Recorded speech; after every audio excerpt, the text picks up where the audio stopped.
4 नवंबर को हरिहर मिलन का उत्सव है। वैकुंठ चतुर्दशी का दिन केवल ऐसा रहे। भगवान शिव जी ने कहा, नारायण केवल इतना सा वर दीजिए, व्यक्ति हमेशा अपने कर्म के अनुसार स्वर्ग का भोग भोगता है, वैकुंठ का भोग भोगता है, पर वैकुंठ चतुर्दशी का दिन केवल ऐसा रहे, एक दिन वैकुंठ का दरवाजा पूर्ण तरह से खुला रहे कि ऐसा भी पापी से पापी जीव भी हो, शिव और नारायण का नाम लेकर वैकुंठ में प्रवेश कर जाए, ऐसा वर शिव। सबसे निवेदन है, बड़े आनंद के साथ में अपने घर में वैकुंठ चतुर्दशी का स्मरण करो। लड्डू गोपाल पर तुलसी दल और भगवान शिव पर बेलपत्री चढ़ाओ। चढ़ाकर थोड़ी देर रखने के बाद में जब रात्रि का समय हो, अगर ज्यादा रात तक नहीं जग सको 10-11 बजे तक, तो 9 बजे भी कर दोगे चल जाएगा। पर है इसमें निशा का वर्णन, मतलब 11 बजे के बाद ही चढ़ाया जाता है और ब्रह्म मुहूर्त के पहले। वैसे तो रात्रि के समय चढ़ाया, लगभग आधा घंटा पौन घंटा चढ़े रहने दो, उसके बाद में आपको बेलपत्री जो आपने चढ़ाई है, ठाकुर जी को तुलसी, भोलेनाथ जी को बेलपत्र, रात्रि को आधे घंटे के लिए हरिहर मिलन जब कराओ, एक घी का दिया लगा दीजिए, भगवान को विनती करो, श्रीमन नारायण का जाप करो, फिर श्री शिवाय नमस्तुभ्यं या ओम नमः शिवाय का जाप करो, या महामृत्युंजय का जाप करो, पंचाक्षर षडाक्षर मंत्र का जाप कर कर तुलसी दल उठाकर भगवान शिव को जब चढ़ाओ, तब श्रीमन नारायण या ओम नमो भगवते वासुदेवाय राम नाम कृष्ण नाम का जाप कर कर शिव जी को समर्पित कर दो।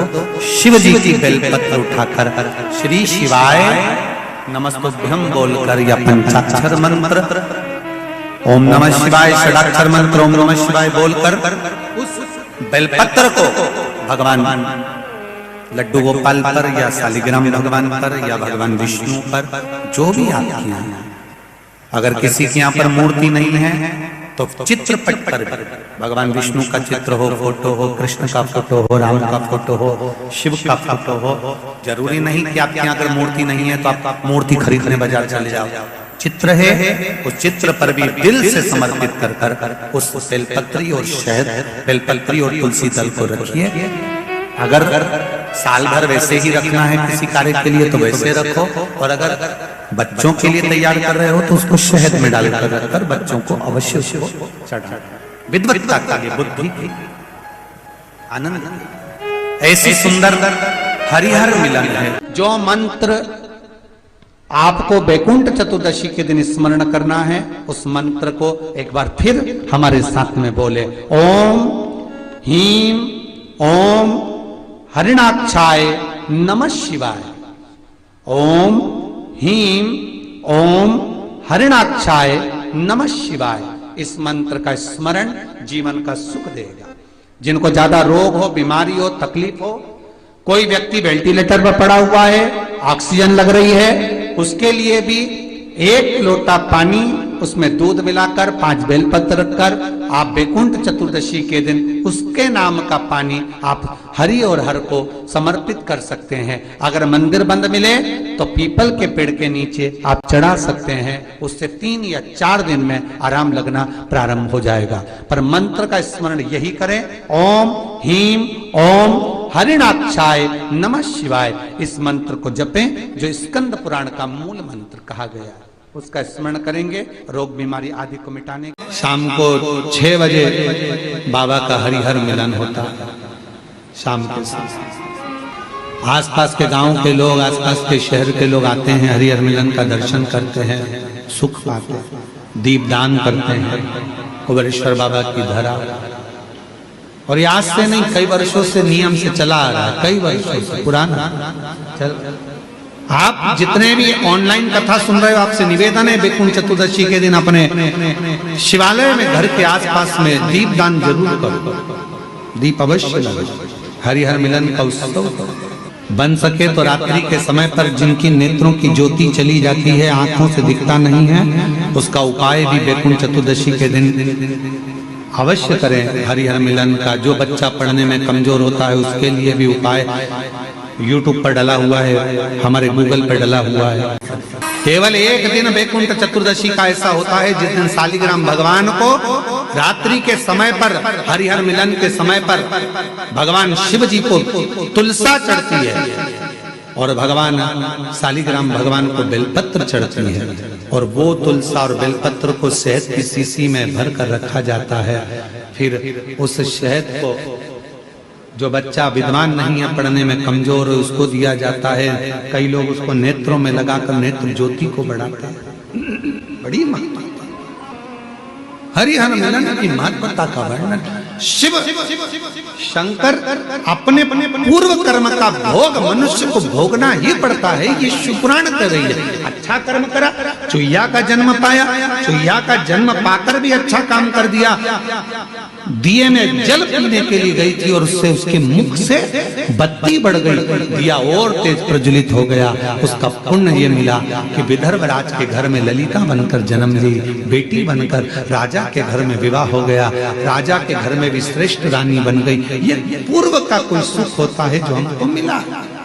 के महीने में जो दीपदान होता है, माताएं सवेरे घाट पर स्नान करने जाती हैं तो वहां दिया लगाती हैं। शाम को तुलसी का क्यारा, दरवाजा सब दूर दीपदान होता है। केवल कार्तिक के महीने में पूरे महीने जो दीपदान होता है वो शाम के समय पर, सुबह के समय पर, आप जब सुंदर कार्तिक स्नान कर रही हो तब, या शाम के समय पर दीपदान करती हो। पर पूरे कार्तिक के महीने में केवल एक दिन ऐसा होता है जिस समय शाम को दीपदान नहीं होता, बल्कि मध्य रात्रि में दीप का दान होता। कौन सा दिन है वो? पूरे कार्तिक के महीने में केवल एक दिन ऐसा होता है जिस दिन मध्य रात्रि में दीपदान होता है, ना सुबह ना शाम। हाँ, सुबह शाम आप तुलसी जी को लगा रहे हो अपनी जगह पर, पर तुम अगर कार्तिक के महत्तम का स्मरण कर रहे हो, कार्तिक का स्नान कर रही हो, कार्तिक नहा रहे हो, या कार्तिक का व्रत कर रहे हो, या पचवीगन का व्रत कर रहे हो, या भीष्म पंचक का व्रत कर रहे हो,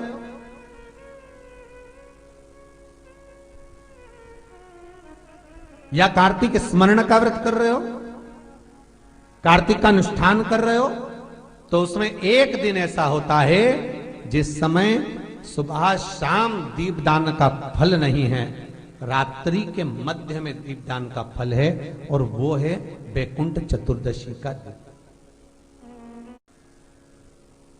पूरे कार्तिक के महीने में केवल एक ही दिन रहता है जिस दिन शाम के दीपदान का फल नहीं है, मध्य रात्रि के दीपदान का फल। दीपावली पर जो दिए लगाए वो 11 दिए, 21 दिए, 5 दिए, 7 दिए, ऐसे लगाए जाते हैं।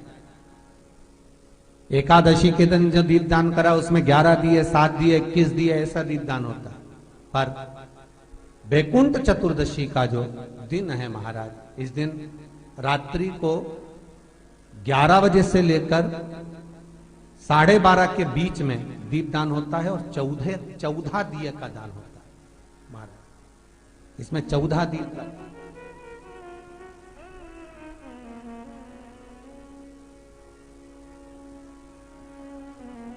चौदह दीपों का दान है।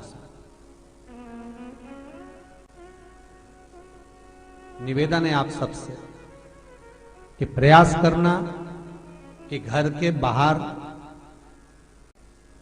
आप एक दीप, जहां पर आपका जलाशय है, पानी का स्थान है, वहां रख दें, और एक दीप तुलसी के क्यारे के पास रखें। बाकी के दीप आप घर के बाहर लगा। 14 दीप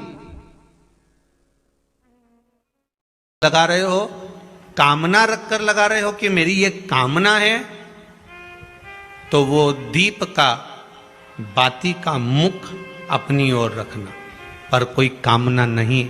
हम भगवान को केवल इसलिए रिझा रहे हैं कि मेरा भोलेनाथ मेरा भंडार भरे और मेरे घर में सुख समृद्धि दे, तो दीप की बाती का मुख भगवान की ओर होना चाहिए। दीप लगा रहे हो, दो जगह पर करना, एक कार्तिक पूर्णिमा का दर्शन कभी करना तो देव दीपावली पर काशी में जाकर करना, और कभी मौका मिल जाए तो हरि हर मिलन, भगवान विष्णु और भगवान शंकर का मिलन का दर्शन कहीं करना तो एक बार उज्जैन में जाकर करना। उज्जैन में बैकुंठ चतुर्दशी के दिन जब हरि हर मिलन होता है, भगवान भूत भावन महाकालेश्वर कैलाशी अविनाशी मेरा शंकर पालकी में बैठकर भगवान कृष्ण के मंदिर गोपाल मंदिर जाते हैं, भगवान नारायण के मंदिर जाते हैं, कृष्ण के मंदिर, और वहां जाकर मेरे शंकर पालकी में से सारे फूलों को हटा दिया जाता है, शंकर और भगवान नारायण को आमना सामना कराया जाता है। आमना सामना कराते समय भगवान नारायण के गले की पुष्पमाला गिरती है, शंकर भगवान की बेलपत्र गिरती है, नारायण की वो माला तुलसी शंकर को चढ़ाई जाती है, शंकर की गिरी हुई बेलपत्र नारायण को चढ़ाई जाती है, और पालकी 7 बार घूमकर वापिस महाकाल की उस मंदिर में पहुंच जाती है। कभी और दुनिया के इतनी आतिशबाजी की शायद भारत की भूमि पर कहीं इतने फटाके फूटते होंगे जो उस समय पर फूटते हैं जब हरि और हर मिलते हैं उज्जैन नगरी।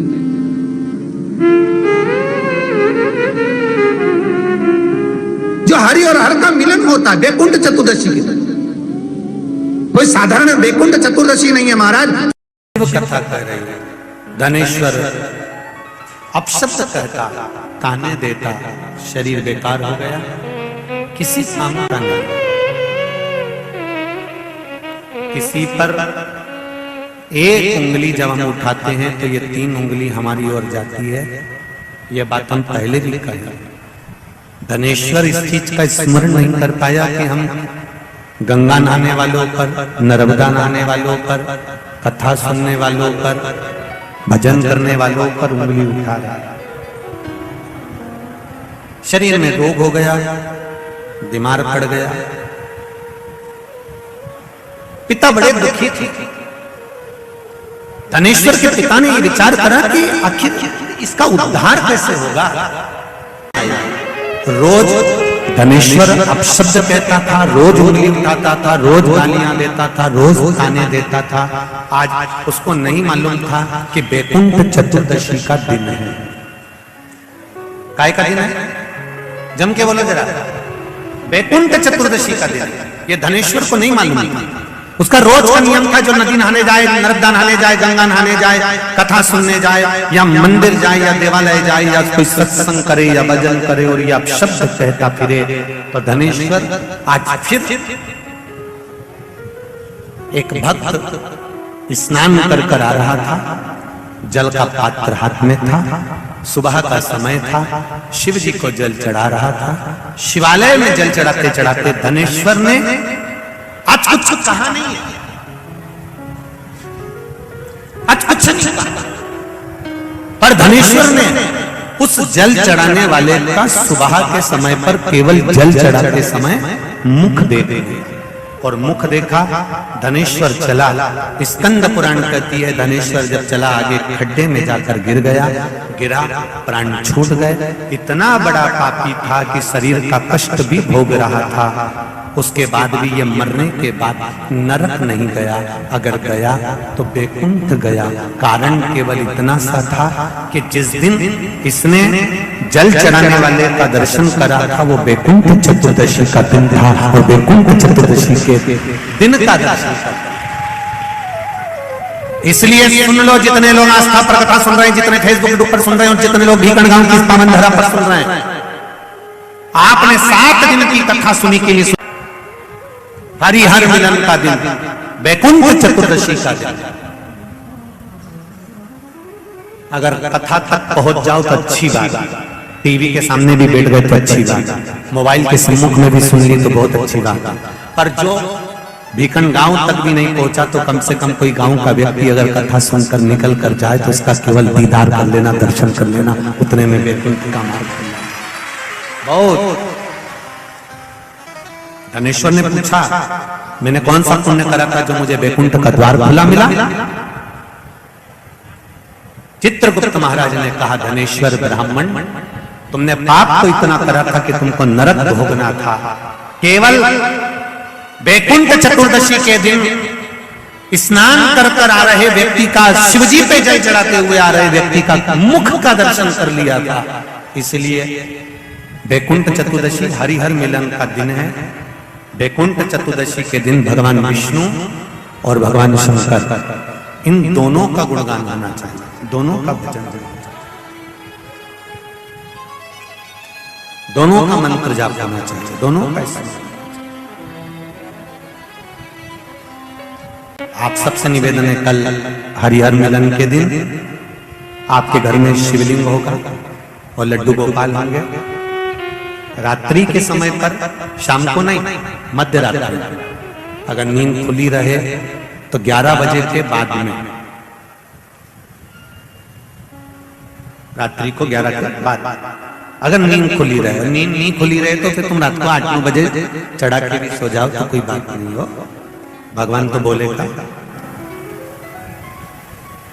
शंकर भगवान पर पहले बेलपत्री चढ़ाना, लड्डू गोपाल के सामने तुलसी का दल चढ़ाना,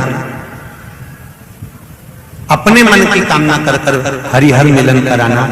थोड़ी देर तक या तो सवेरे के समय ही चढ़ा दो, दिन भर चढ़े रहने दो, रात्रि के समय पर जब फ्री हो जाओ तब घी का दिया लगाकर बेलपत्री उठाना, वो उठाकर भगवान शालिग्राम जी पर या लड्डू गोपाल पर या मेरे कृष्ण पर या नारायण पर या भगवान विष्णु पर, जो भी तुम्हारी मूर्ति हो लड्डू गोपाल की आदि की, उन पे चढ़ा देना और भगवान की तुलसी उठाकर अपनी कामना कर कर मेरे देवाधिदेव महादेव के शिवलिंग पर चढ़ा देना। रात्रि को ही हो सके तो ब्रह्म मुहूर्त तक, अगर नींद खुली रहे तो उठा लेना, नींद खुले तो रात को ही, रात्रि के समय ही उस बेलपत्री और तुलसी को संभाल के रख लेना। वही बेलपत्री तुलसी विद्या के लिए, और जो बच्चा माइंड से तकलीफ में रहता है, जो बच्चा पलंग पर गंदगी करता हो या जिसका विवेक बुद्धि स्थिर नहीं रहती हो, उसके लिए ये बेलपत्री और तुलसा हमेशा कार्य आती है। कल वही वैकुंठ चतुर्दशी का दर्शन आप भाव से, आनंद से अपने अपने घरों में करें, भक्ति के साथ, आनंद के साथ। शिव कथा करें। धनेश्वर पूछ रहा है कि मेरे प्राण छूटे, मैंने तो पाप करा था, फिर ये वैकुंठ का तो कहा। केवल भगवान विष्णु ने काशी में जाकर भगवान शंकर की आराधना मणिकर्णिका के घाट पर करी थी। शंकर भगवान ने अपना सुंदर भाव सुदर्शन चक्र भगवान विष्णु को दे दिया था और भगवान विष्णु ने अपना नेत्र भगवान शंकर को दे दिया था। तब भगवान विष्णु ने कहा था देवऋषि नारद से, नारद पूरे वर्ष में केवल एक दिन ऐसा रहेगा वैकुंठ चतुर्दशी का, जिस दिन मेरा दरवाजा 24 घंटे खुला रहेगा, जो पापी से पापी जीव है वो भी प्रवेश करेगा। ये वैकुंठ प्रयास करो। कल शिव जी के मंदिर में जाकर एक लोटा जल अवश्य चढ़ा, भगवान नारायण का स्मरण करें, राम नाम, कृष्ण नाम, शिव नाम, भगवान की भक्ति का भजन कीर्तन करें। धनेश्वर के प्राण छूटे परम पद पाया। वैकुंठ में भगवान का भजन नहीं होता। वैकुंठ में तो आपको एक अच्छा सुंदर सा रूम दे दिया जाता है और वहां जाकर अपना आराम करिए, विश्राम करिए, समय पर आपके लिए भोजन पहुंच जाता है। और जिस दिन आपका पुण्य समाप्त होता है उस दिन आपको धक्के मारकर वैकुंठ से वापस फेंक दिया जाता है। जब आपका पुण्य, और शिव महापुराण की कहती है, कथा कह रही है, भगवान से नहीं डरना मत डरो, गुरु से नहीं डरना मत डरो, धर्म और शास्त्रों से नहीं डरना मत डरो, वेद और पुराण से नहीं डरना मत डरो, माता पिता से नहीं डरना मत डरो, घर के बुजुर्गों से नहीं डरना मत डरो। और शिव महापुराण की कथा कहती है अपने कर्म से जरूर डरना, क्योंकि कर्म का भोग तो परमात्मा को भी भोगना पड़ता है। क्योंकि कर्म एक ऐसा प्रखर है जिसका भोग मनुष्य को भोगना है।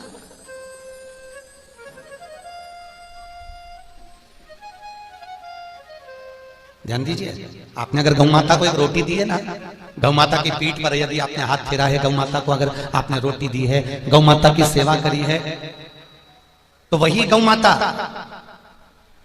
जन्म लेती है दूसरा और तुम्हारी बहू बनकर तुम्हारे घर में आकर तुम्हारी सेवा करती है। आपने अगर किसी की सेवा करी है, किसी की चाकरी करी है, किसी को आपने अगर कुछ सहानुभूति दी है।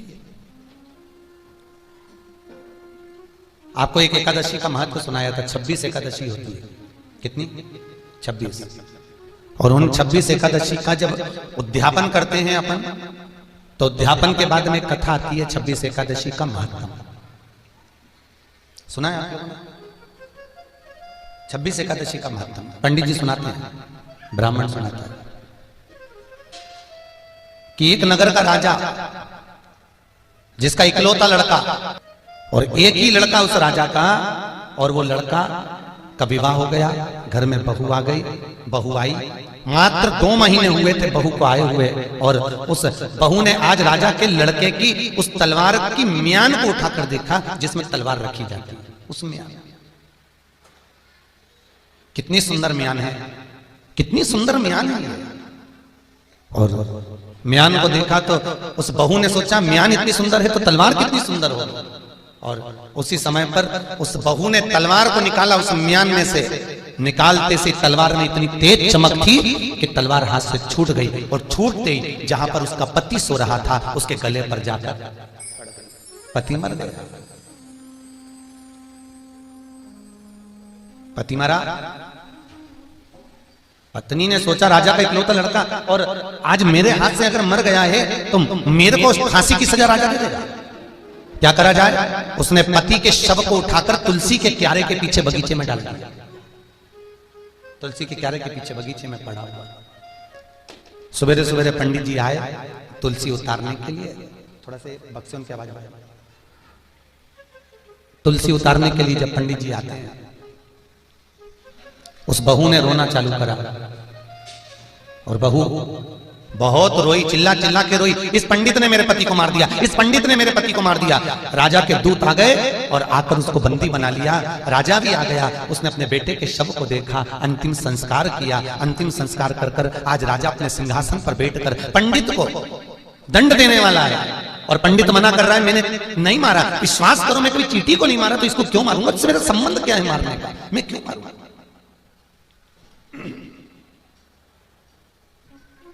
राजा को लगा कि ये पंडित कभी जिंदगी में किसी को अपशब्द नहीं करा, कभी किसी के लिए आड़ी टेढ़ी बात नहीं कही, कभी किसी को ताना नहीं दिया,